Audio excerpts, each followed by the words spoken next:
Veja que absurdo. Então, ela deixa claro, cristalino, que o tribunal é um tribunal político e que deve fidelidade não à lei, mas sim a quem colocou eles lá dentro. Então, dá uma olhada como essas pautas de diversidade, qualquer outra coisa, é só quando importa para eles. É só quando é o momento conveniente. Essa situação foi totalmente inconveniente e a imprensa simplesmente, ninguém nem liga, né, Cleber? Ninguém nem liga. Você quer comentar mais sobre isso aí? Eu tenho aqui a matéria, deixa eu colocar para você aqui. Deixa eu ver aqui, ó. Tem a matéria aqui no Código 22, pessoal. Não é brincadeira, não, tá? Tem o fundamento aqui, ó. Diversidade, deixa para lá. Lealdade é prioridade para. Eu sei que o assunto está meio atravessado, mas eu acho que tem a ver com essa hipocrisia da esquerda. Eu vou colocar aqui para vocês, para não dizer que eu estou sozinho nessa. Kleber, essa aqui eu não tinha programado, não, com ninguém. Mas eu vi isso aqui, eu fiquei assustado. Vamos ouvir. Se criticava lá atrás Jair Bolsonaro por não ter indicado mulher. E agora tem que se criticar Lula também, porque não indica mulher. Se criticava lá atrás desde que abriram lá as primeiras vagas com o Ricardo Lewandowski e depois com Rosa Weber. Lula não acha que o STF é mais um lugar para fazer política de diversidade. Essa foi a frase, né, a expressão que foi usada. O que pesa realmente é uma certeza de que Lula não será traído, não terá os seus valores traídos ali na hora de indicar um ministro. O que pesa, de fato, é alguém que seja uma pessoa próxima e em quem Lula possa confiar, como foi o caso de Zanin, que foi seu advogado durante a Lava Jato, como é o caso do ministro Flávio Dino e também agora, possivelmente, com a indicação de Jorge Messias, se o favoritismo se concretizar. A prova de lealdade, Uribe, é o critério número 1 para Lula nesse momento. Lula se ressente de alguns ministros que foram indicados pelo PT e acabaram, de alguma forma, retardando a sua busca ali pela anulação dos processos da Lava Jato.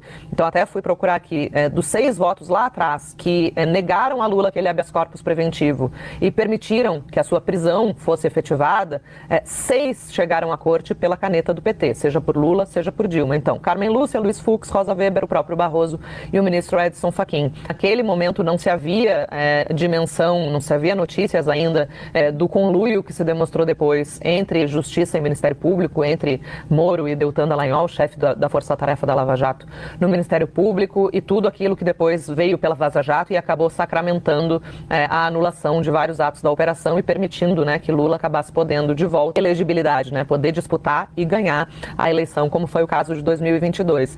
Então, é claro que Lula tem simpatia pela pauta progressista, né, e que ele entende que, de fato, seria bom, seria necessário povoar mais os tribunais com mulheres e também pessoas negras. Mas o fato é que isso acaba não sendo nem um pouco a prioridade do presidente nesse momento. Ele quer colocar alguém lá de confiança, de preferência, alguém que fique bastante tempo, como é o caso do ministro Jorge Messias, que Meu amigo Kleber, como é que a gente pode interpretar um negócio desse? Quer dizer que quando era o presidente Bolsonaro era machismo. Agora quer dizer... Eu quero até eu acho que é o Yuri Pita, né? É o Yuri aí, né? Olha, ele até cobrou, não, pô, quer dizer que a gente cobrava lá atrás. E a moça aí, que eu não sei se entrou por cota, tá, pessoal? Não sei se ela entrou pela cota da diversidade. Eu acho que a CNN, se rever aí os pontos também, vai dar problema para ela. Mas cobra isso, não, mas o Lula não precisa agora. Agora o que importa é competência e lealdade. Depois a gente vê essa coisa de diversidade, isso aí é uma pauta secundária. O que você me diz disso aí? Tá com você aí. Não, é tão absurdo o que ela falou, que eu começo pelo ponto de admitir que os ministros que foram colocados lá foram colocados por lealdade a uma pessoa. E que esses ministros julgaram contra o adversário político desta pessoa. Então, isso por si só demonstra que eles não estavam leais à lei, eles estavam leais ao seu patrocinador. Então, ela, na própria fala que ela expõe, mostra o absurdo jurídico que nós estamos vivenciando hoje no Brasil, com a perseguição jurídica implacável em relação a qualquer opositor que levante a voz contra o espectro que ela chama de progressista, que é um nome bonitinho para comunismo. E no final, ela tenta aliviar a barra. Não, é óbvio que Lula é simpático a essa pauta progressista das minorias, dos negros, das mulheres, mas, todavia, contudo, porém, não é o momento, porque este momento, se fosse o Bolsonaro com a mesma história, o que eles estariam falando? Quer dizer, então, que Existe momento ou não para se fazer o correto? Isto é um absurdo. Afinal de contas, todo momento é o momento de se defender as minorias. As minorias não podem ser colocadas de lado em qualquer momento da história, ainda mais numa situação como essa. Não. Para eles, agora é plausível você deixar de lado. Então veja que a ministra Carmen Lúcia fez um voto uma determinada vez, dizendo o seguinte: nós somos contra a censura, mas neste momento a gente tem que votar dessa maneira, mesmo sendo contra a censura. Ou seja, no próprio voto dela, ela admite a censura. Então nós vivemos hoje no Brasil o que se chama de estado de exceção, e grande responsável pelo aquilo que está acontecendo hoje é essa imprensa suja, porca. Como eu disse, o pastor Silas Malafaia afirma com todas as letras que a Rede Globo hoje faz apologia ao STF, se curva tudo ao STF, porque se livrou de altas taxas de impostos. É a acusação dele. Em contrapartida, a gente verifica a CNN fazendo a mesma coisa. Vai ver quanto de audiência essa porcaria dá? Dá traço isso aí. Dá traço. Veja que absurdo. Então, ela deixa claro, cristalino, que o tribunal é um tribunal político e que deve fidelidade não à lei, mas sim a quem colocou eles lá dentro.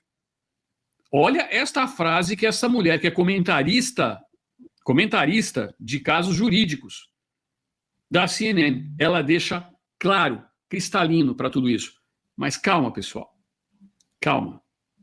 A gente sabe que eles estão tomando e colocando os tentáculos. Qual que é a preocupação deles hoje? Tomar postos. O STF hoje dá pitaco, quem vai ser governador, quem vai ser vice, eles estão mandando. Acredite no que eu estou falando para vocês.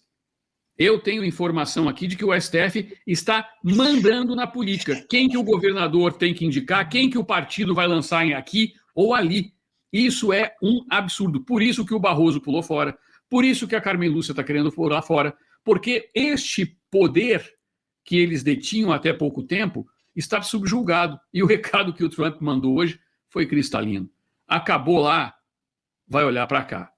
O Trump está pegando o Air Force One para os Estados Unidos e quando ele voltar para a Casa Branca, ele vai lavar as mãos e falar: missão cumprida, agora eu vou tomar conta aqui de casa. Escuta só.